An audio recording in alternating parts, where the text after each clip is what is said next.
Imagine a patient in acute respiratory distress, drowning as pulmonary alveoli fill with fluid. The standard intervention is a high-dose loop diuretic, intended to force the kidneys to excrete that water. But for this patient, even the maximum dose fails to achieve any measurable relief. To understand this failure, we look at the nephron's internal structure. Typically, loop diuretics like furosemide inhibit the NKCC2 cotransporter in the thick ascending limb of the loop of Henle. This is the primary site of sodium reabsorption, where the kidney normally pulls water back into the bloodstream. However, the kidney possesses a robust feedback system. When it detects a massive surge of sodium bypassing the loop of Henle, it initiates a compensatory response to prevent what it perceives as excessive volume loss. This physiological countermove turns the kidney into an internal dam. It actively resists the medical intervention, making even massive escalations in diuretic dosage ineffective. The mechanism is a physical adaptation in the distal convoluted tubule. In response to the high sodium load, cells in this downstream segment undergo hypertrophy, expanding to recapture the escaping sodium. By reinforcing this segment, the kidney creates a high-efficiency backup system. Sodium that should be excreted is instead pulled back into circulation further down the tubule, neutralizing the drug's effect.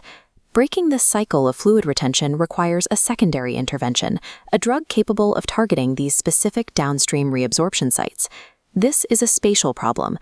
The kidney outmaneuvers the primary medicine by shifting its workload to a different anatomical section, requiring a strategy of simultaneous multi-point blockade.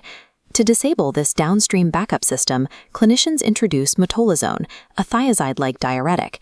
This technical breakdown identifies the exact target of action, the NaCl cotransporter. Metolazone inhibits this transporter within the distal convoluted tubule, stripping the kidney of its secondary defense. This is the core of sequential nephron blockade. By inhibiting two distinct sites within the same nephron simultaneously, the kidney is prevented from initiating any compensatory sodium reabsorption. With both reabsorption sites offline, the kidney loses its ability to retain water. This dual site inhibition finally allows for massive excretion, clearing the fluid from the patient's lungs. Precise execution requires staggering the doses by 30 to 60 minutes. This ensures the distal tubule is inhibited before the wave of sodium from the loop of Henle reaches it. When the sodium surge arrives, the downstream reabsorption sites are already inactive.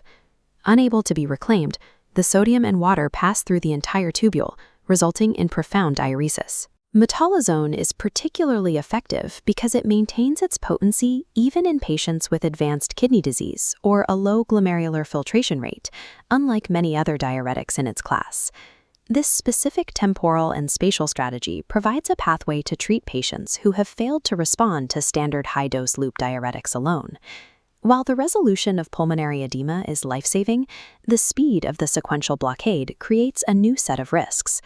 As fluid is rapidly excreted, the body loses massive quantities of systemic sodium, potassium, and magnesium. These clinical instructions highlight a critical biochemical link.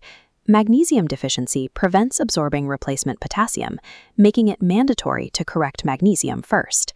Failing to manage this depletion leads to threats listed in the cardiac features section, including QT prolongation and lethal arrhythmias. Once the lungs are clear, the medical focus shifts immediately to stabilizing these electrolyte levels. The danger of fluid volume has been replaced by the risk of sudden cardiac failure. Safe management requires a strict protocol, confirming resistance, executing precise staggered dosing, and performing daily electrolyte monitoring. Clinicians must also establish a clear exit strategy for the medication. Continuing the blockade after the patient has reached a stable fluid status can cause permanent damage to the heart and kidneys. Metolazone serves as a targeted intervention for acute rescue. It is used to save the patient from the immediate threat of pulmonary fluid, but it must be discontinued once that threat has passed to protect the patient's long-term health.